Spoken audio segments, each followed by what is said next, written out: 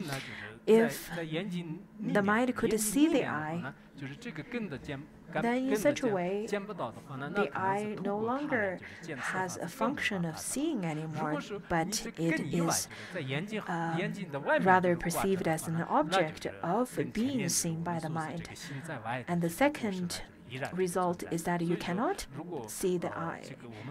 Then in such a way, then the mind lost its knowing and luminous characteristic of knowing. So in such a way, it is then in contradiction of one another. As Ananda stated that if the glasses are like the mind, then once you see through the eyes, once you see through the glasses, you should be able to see the external phenomena.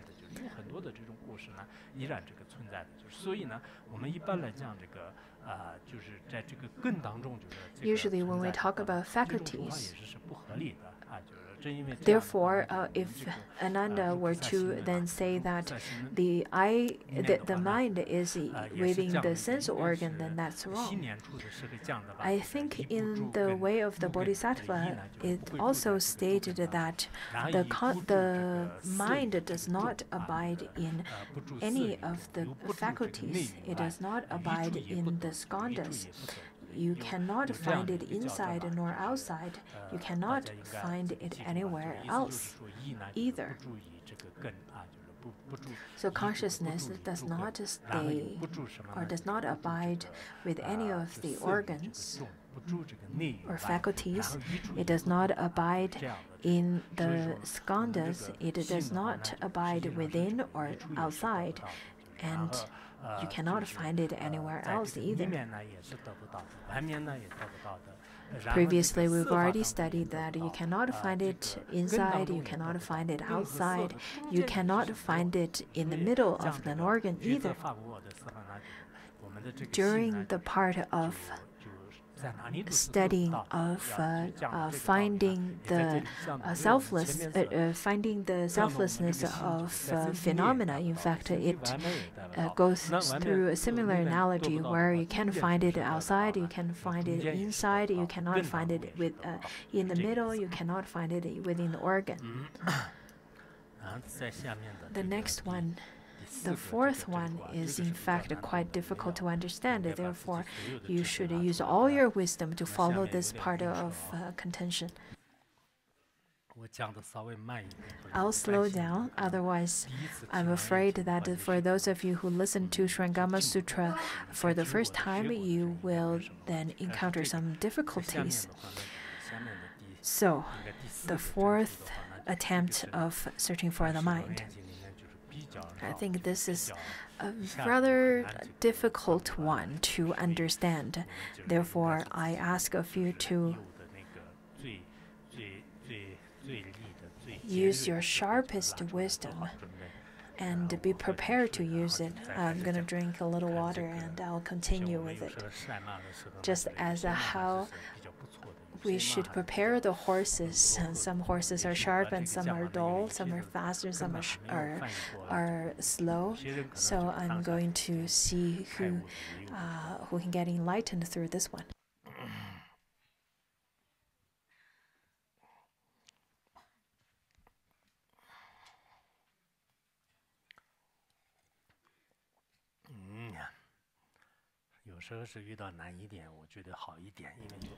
Sometimes I feel it's really wonderful to study something that's rather a little bit more difficult, because there are lots of people who are rather quite prideful, and if it was not for some difficult knowledge that they won't be able to understand it, then it won't distract their arrogance. Over here, Ananda asked, "World-honored one, I now think of the glasses concealed in the body of the aperture of its surface." So Ananda is very determined to understand for how and where is it the bowels concealed. Over here, it is says that all sentient beings, in fact, it has two parts, because the bowels and all the organs are then concealed in the body, and the apertures are on its surface. For sentient beings, despite human beings or other animals, they have organs inside, and they have different apertures on the outside or on the surface.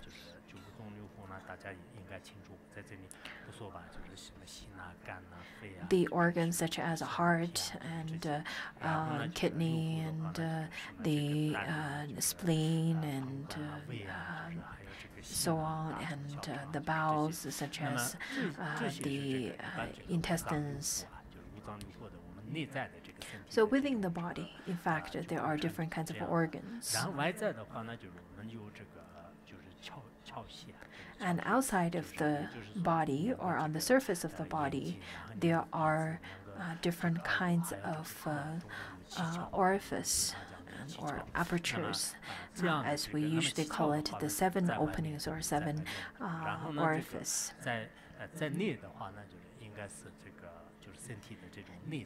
Inside the body, there are the viscera and bowels lie inside, and while the orifices are open to the exterior, on the surface and open to the exterior.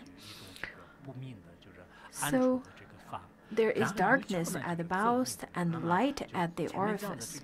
Therefore, whatever is hidden inside the body are then in darkness, but whatever is on the surface, on the exterior of the body, then they are in light.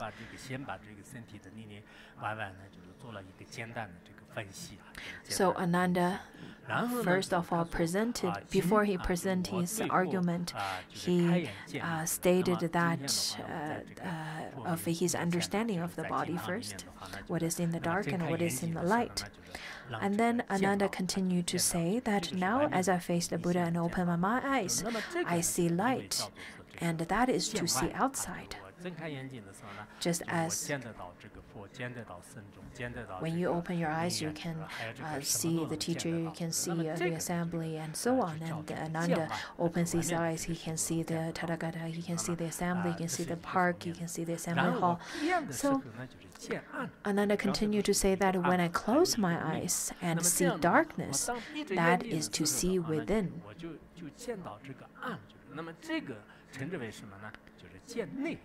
So this is called seeing within.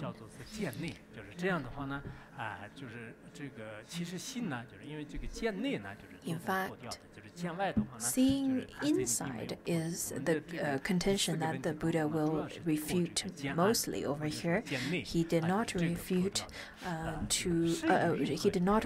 of seeing outside. And then Ananda said that, well, how does that principle sound? How does that idea sound to you? I think Ananda is quite good at posing questions. Rather than, I feel lots of people would not continue to ask questions. They would just say okay or yes and just simply listen blindly without thinking for themselves. So Ananda is more intelligent than we are. And Ananda's idea is that when we close our eyes, we then see the darkness. I think in some ways it probably fits other people's idea as well, that when we close our eyes, we see this darkness. I think the Buddha then refutes in the way that is very similar with the Madhyamika Shinton way of posing questions. And then the Buddha said to Ananda, when you close your eyes and see darkness, does the darkness you experience lie before your eyes? This kind of darkness that you experience at this moment, does it lie before your eyes? In the Tibetan translation, it did not say lie before your eyes. It actually says that did such darkness touch your eye organ or touch your eyes?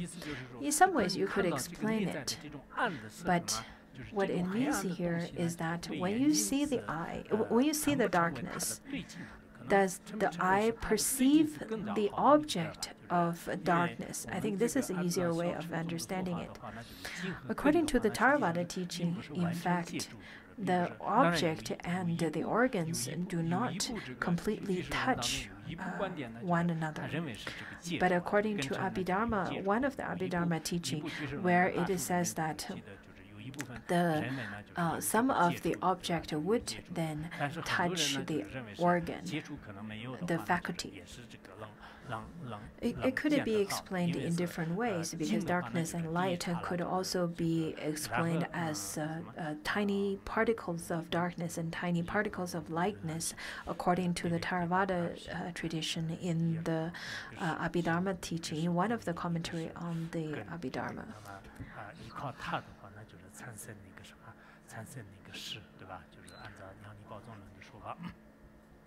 And according to Pramana, then the teaching is a little bit different.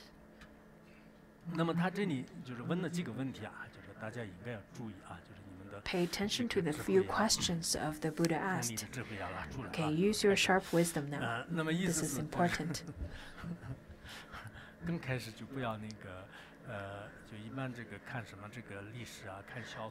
I think when people watch movies, read different fictions, this is the climax part of all those kind of storylines. Otherwise, you'll get lost. So you have to pay attention over here. And the Buddha says that, does your eyes then perceive the object of darkness?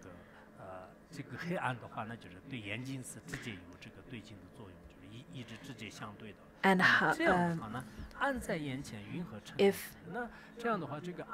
if it is, if it were within, then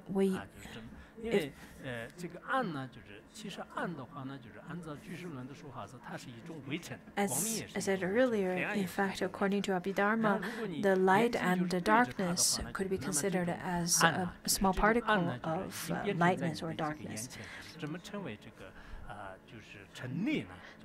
So the Buddha said that if you were to say that darkness is the object of your eye, then the object would be the outside of your body. It would be the object that is to be perceived by your eye organ. Therefore, it must be outside of your body. It would be outside of you. It would be other than you. But then you would call it to be seen within. If it were within,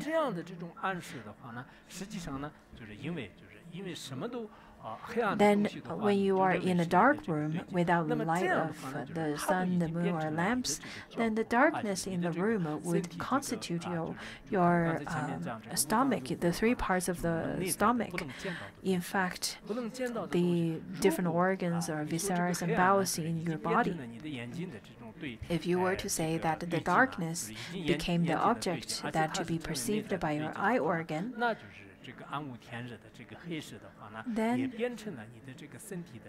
such kind of darkness also becomes your organ, and it is no other than your organs. It is part of you.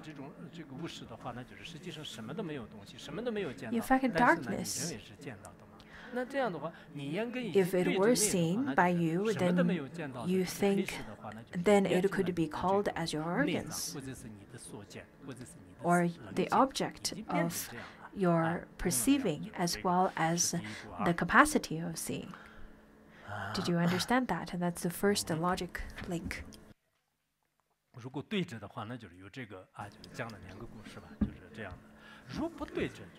If it is not before you, it is not the object of your eye. Then how can you see? How can you call it as being seen? Because if you were to see something, then it has to be perceived by your eye, and it has to be the opposite of the eye organ, and then you can perceive it, isn't it? It has to be other than your eye organ, and it has to be on the other side for the eye organ to be perceived, just as the west mountain and the east mountain are on the two opposite sides of each other. Then you can call it as the other. So if you do not see the other, is it then being blocked by something else in between?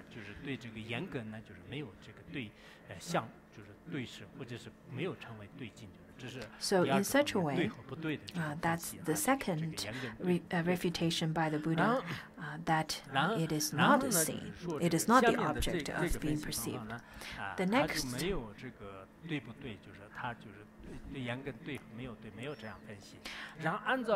the Buddha then continued to refute. Because Ananda thinks that he sees inwardly. So the Buddha then started to refute of the inward seeing. And he said that if you assert that there is an inward seeing that is distinct from seeing outside, the punctuation of the Chinese one should be switched, should be changed. If it is not opposite to your eye, how can there be any seeing? So the Buddha said that if you say that the seeing inwardly is then depart from seeing outside, is distinct from seeing outside, and in that case, when you close your eyes and see darkness, then you would be seeing inside the body, isn't it? So the Buddha then refuted in this way, saying that if you were to say that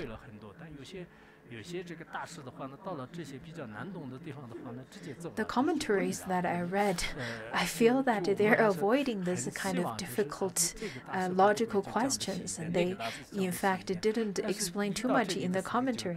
But what I found is that they got very concise. Rather, they got really brave when it comes to such kind of difficult logical lines. Anyhow, it says that if you would see inside the body, therefore, when you open your eyes and see light, why can't you see your own face? So it says that if you cannot see, you can. When Ananda then. Another's contention is that when you look inward, you can see darkness. Then the Buddha asked, if you open your eyes and see light, then why can't you see your own face?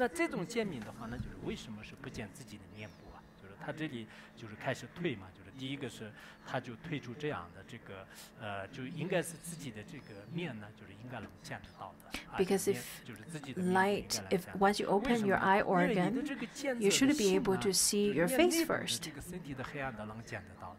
Because if your eye organ could see even the darkness within, then why can't you see the brightness that is your face?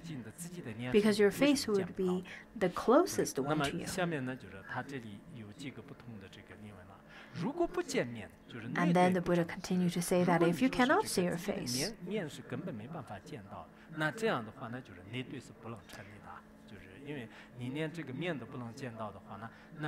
then there can be no seeing within. How can you see the darkness within? It doesn't work that way. If you can see your face, that's the second refutation based on the previous one. It says that if you can see your face, then your mind that knows and understands, and your organs of vision as well must be suspended in space. how can they be part of your body then? How can they be inside your body then? It doesn't work in such a way.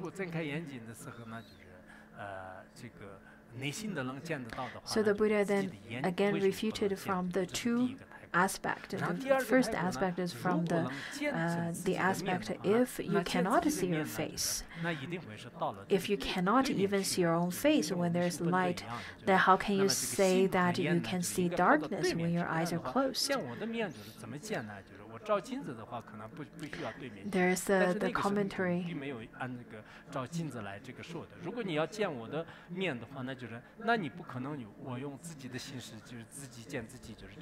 In fact, when you say that if you can see your face, then your mind that knows, that understands your organ of vision as well must be suspended in space. Because if you were to see your face, there are two ways of there is a way of looking into the mirror, of course, but that would be only a reflection of your own face. But if your organ could see your face, the organ of eye that sits on your face to see your own face in such a way, then your mind would be suspended somewhere in the space to see and clearly know your face outside of your body. Then the mind cannot be part of your body anymore because it's in the space and perceiving your mind, perceiving your face. Sometimes people would say that there are different kinds of out-of-body experience where the consciousness would be half floating in the ceiling and looking at your own face. There are some kind of experiences like that. But in such a way, then your mind is suspended halfway or in the space and perceiving your own body. So, in such a way, then it's separated than your body. And in such a way, if the Tathagata at that time sees your face, wouldn't the Tathagata also be part of your mind?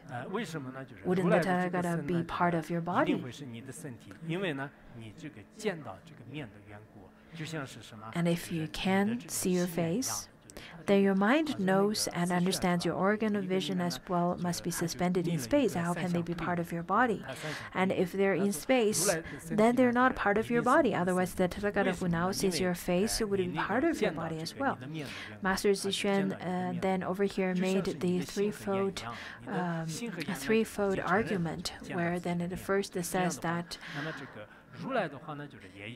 if your body is, if you could see your own face, then it shows that your mind is then in the space. And then at that time, if the Tathagata in the space will also sees your face, then the Tathagata also be part of your body.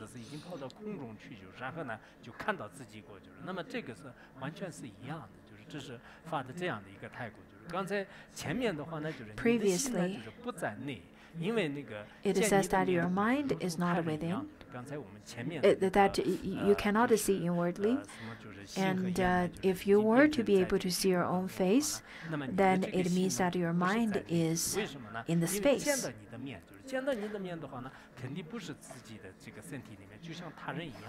Then your mind is perceiving or looking at your face just as someone else is looking at you as the object of perception.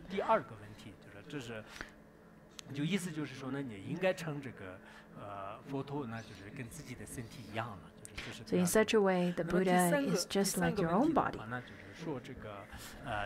Then the third one, the third refutation is as in that case, when your eyes perceive something, your body would remain unaware of it.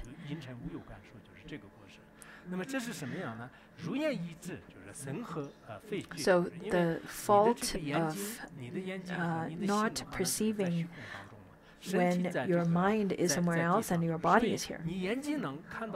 Because when your eye could perceive, when your mind could perceive your face, because your mind would be outside in the space, isn't it? Because it's perceiving your face. But at that same time, could you feel your body? So maybe your mind and your eye organ is somewhere floating in the space. And then if you were to press the point and say that the body and the eyes each have an awareness, or can you be aware of such kind of pressing? Could you feel your body? Could you be aware of it? If you were to be able to look at your own face, perceive that, and then at the same time feeling your body being pressed, then you're having two mind streams. That means that you have two consciousness or two minds. Then once you attain enlightenment, you become two Buddhas. Did you understand that? Okay, I'll be very interested in the after-class presentation now, because this part would be very difficult to understand, and I'll particularly ask you to repeat this part.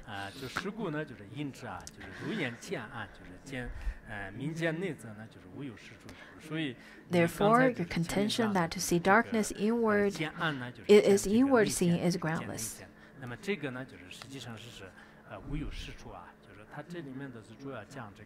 It is impossible. So over here, it shows that the mind that resides in the middle of the organ is then impossible and groundless.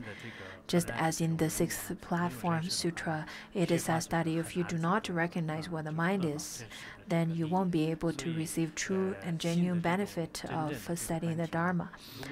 So the genuine nature of mind, if you don't understand it, if you don't grasp it, then it will be very difficult to understand and to continue the study. I read in a book where it says that, in fact, the mind, not only it could I read in a book where it says that we should recognize mind when it is looking at ourselves, and if we do not understand what the nature of mind is, then mind could bring lots of unnecessary sufferings. But for people who recognize the nature of mind, then they can enjoy the freedom and rest at ease at any time.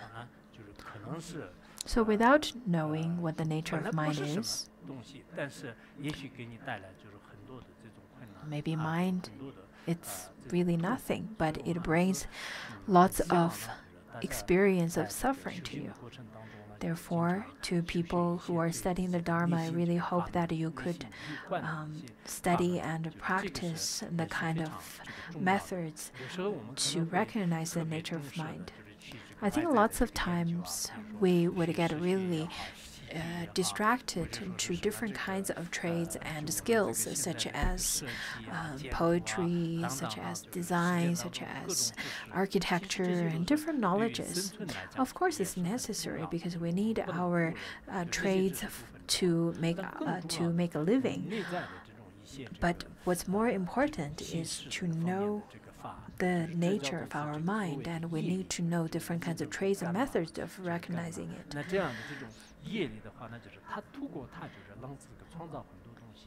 In fact, through karma, we could make lots of. In fact, through the energy of power, there are lots of possibilities of fettering yourself.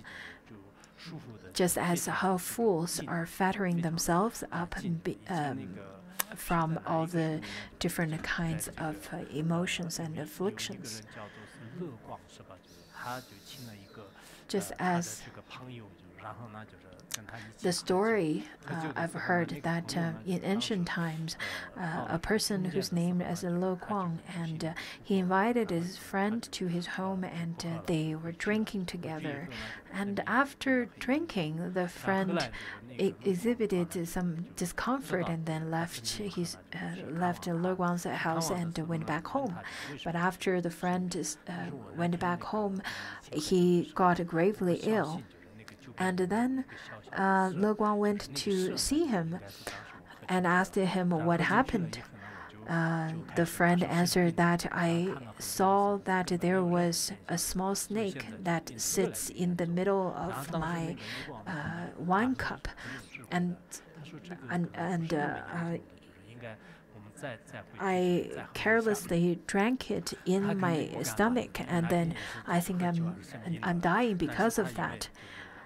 Then Le Guan went back home and saw that there is a reflection of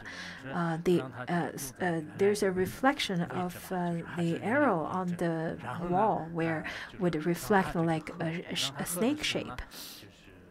So Le Guan understood that really the friend was really scared of his own imagination.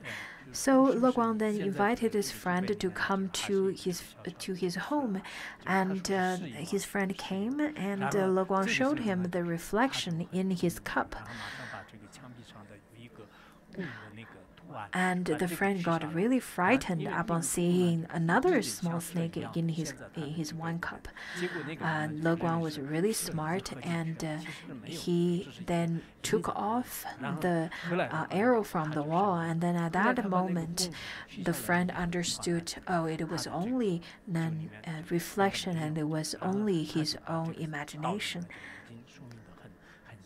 I think it really clearly shows that the mind is the one which fetters fetters people. Our conceptual thoughts, our dualistic thoughts, are the ones that really fetters us, prisons us. Sometimes when we think about this kind of stories, it's very stupid. It's really silly. It is not possible. Why would people get fooled by such kind of reflection and get gravely ill? But when you really contemplate upon such kind of story, you will be able to understand that in fact the imaginations or the conceptual thoughts of people, in fact it is based on the people's personal emotion and imagination and conceptual thoughts and understanding. Because at that moment, the friend saw that snake.